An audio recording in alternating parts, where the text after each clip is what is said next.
नमस्कार मित्रों, आज हम आपके लिए बहुत ही अच्छी कथा लेकर आए हैं। तो मित्रों, आप इस कहानी को अंत तक ज़रूर सुनें। दोस्तों, कहानी को स्टार्ट करने से पहले आपसे दो बातें कहना चाहेंगे। दोस्तों, माया क्या है? माया का अर्थ क्या है? माया का अर्थ ही अज्ञान है।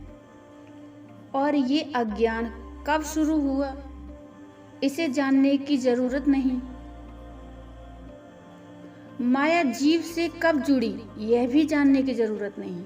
लेकिन अज्ञान और माया को मिटाने के लिए ज्ञान की जरूरत जरूर है।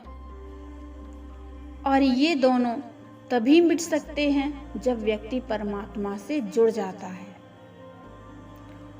माया इस शरीर रूपी कपड़ों पर एक दाग है। ये जानने का कोई लाभ नहीं है कि यह दाग कहाँ से लगा, कैसे लगा और क्यों लगा। जो लगना था लग गया, अब तो इसे मिटाने की जरूरत है। पहला दाग मिटे और दूसरा ना लग जाए, ऐसी ही कोशिश करनी चाहिए। माया क्या है? जो मैं होता है, आदमी का मैं में आदमी क्यों उलझ जाता है, ये सोचने के बजाय इससे रहित होना चाहिए। और मैं से रहित होने के लिए गुरु और भगवान की शरण लेनी चाहिए। माया स्वयं का विस्मरण है। माया अज्ञान है। माया परमात्मा से भिन्न है। माया नर्तकी है, नाचती है, नचाती है। लेकिन जो श्री कृष्ण भगवान से जुड़ा है, वो नाचता नहीं, भ्रमित नहीं होता, माया से निर्लेप रहता है। वो जान जाता है। जो जान गया वो श्री कृष्ण से अलग कैसे रह सकता है? माया क्या है? माया भ्रम है। जो दिख रहा है वो सत्य लगता है, लेकिन ऐसा नहीं है, वो भ्रम है। मकान, जायदाद, तेरी मेरी, ये सब भ्रम है। रिश्ते, नाते, ये सब असत्य हैं। ये सत्य नहीं है, ये भी भ्रम है। यही माया है। मैं, तेरा, मेरा, तुम्हारा। और जो व्यक्ति इससे अलग होकर स्वयं को देखता है, उसका भ्रम तो मिट जाता है। वो सत्य के नजदीक पहुंच जाता है। और सत्य क्या है? सत्य वो है जो श्री कृष्ण भगवान कहते हैं। जो मुझसे अलग है, मुझसे भिन्न है, वही माया है। और जो मुझ में रमा है, मुझसे जुड़ा है, मुझे ही हर रोज देखता है, मुझे ही महसूस करता है, वो माया से अलग रहता है। उसे माया स्पर्श नहीं कर सकती। तो मित्रों, आज की हमारी ये कथा इसी विषय पर आधारित है। इस कथा को सुनने से आपका मन भगवान की भक्ति भाव से भर जाएगा। इसलिए आप इस कथा को अंत तक अवश्य सुनें। तो दोस्तों, चलिए कथा को आरंभ करते हैं। एक बार सुदामा ने श्री कृष्ण भगवान से पूछा, कान्हा, मैं आपकी माया के दर्शन करना चाहता हूँ। श्री कृष्ण भगवान ने पहले तो टालना चाहा, लेकिन सुदामा की जिद पर श्री कृष्ण भगवान ने कहा, अच्छा, कभी वक्त आएगा तो बताऊंगा। और फिर एक दिन कहने लगी, सुदामा, आओ, गोमती नदी के तट पर स्नान करने चले।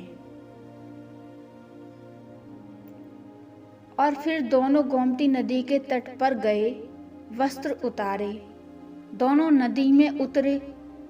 भगवान कृष्ण स्नान करके तट पर लौट आए, पीतांबर पहनने लगे।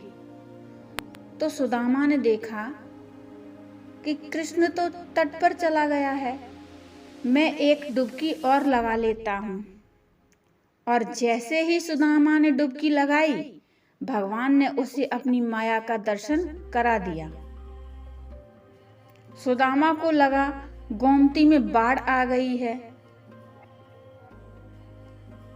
और वो बहे जा रहे हैं।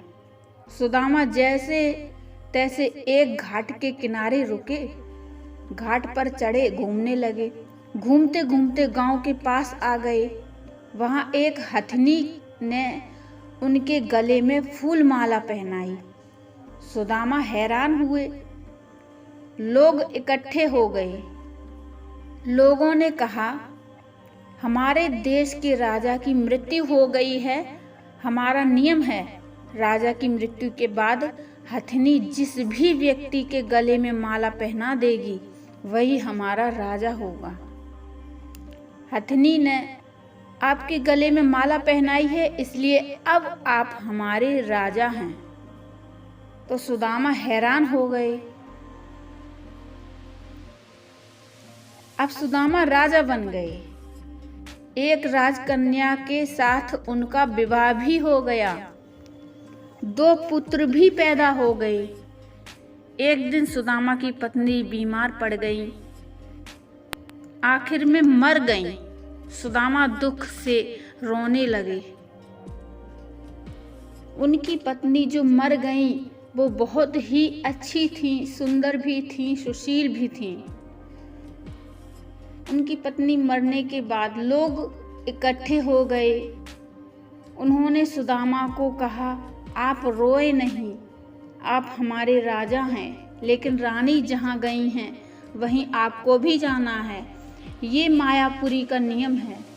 आपकी पत्नी को चिता में अग्नि दी जाएगी, आपको भी अपनी पत्नी की चिता में प्रवेश करना होगा। आपको भी अपनी पत्नी के साथ जाना होगा। अब सुदामा ने जब ये सुना तो सुदामा की सांस ही रुक गई। सुदामा के हाथ पांव फूल गए। अब मुझे भी मरना होगा। मेरी पत्नी की मौत हुई है, मेरी तो नहीं। भला मैं क्यों मरूं?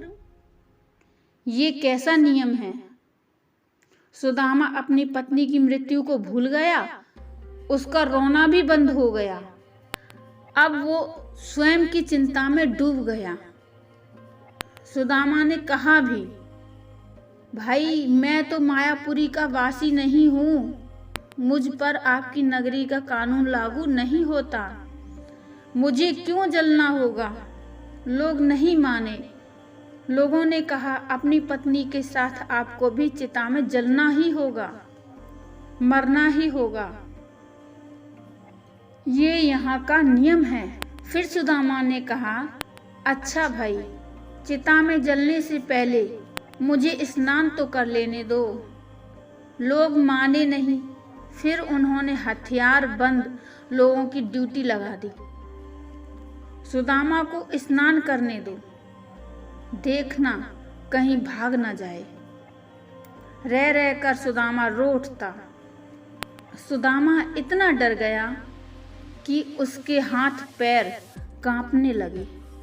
वो नदी में उतरा, डुबकी लगाई और फिर जैसे ही बाहर निकला उसने देखा कि माया नगरी कहीं भी नहीं है। किनारे पर तो श्री कृष्ण भगवान अभी अपना पीताम्बर ही पहन रहे हैं और वह एक दुनिया घूम आया है। मौत के मुंह से बचकर निकला। सुदामा नदी से बाहर आया। सुदामा रोए जा रहा था। सुदामा ने कहा, कृष्ण, मैंने जो देखा है वो सच था या ये जो मैं देख रहा हूँ वो सच है? श्री कृष्ण भगवान मुस्कुराए और कहा, जो देखा और भोगा वो सच नहीं था, वो भ्रम था, माया थी। और जो अब मुझे देख रहे हो यही सच है। मैं ही सच हूँ। मेरे से भिन्न जो भी है वो मेरी माया है। और जो मुझे ही सर्वत्र देखता है, महसूस करता है, उसे मेरी माया स्पर्श नहीं करती। माया स्वयं का विस्मरण है। माया अज्ञान है, माया परमात्मा से भिन्न है। माया नर्तकी है, नाचती है, नचाती है।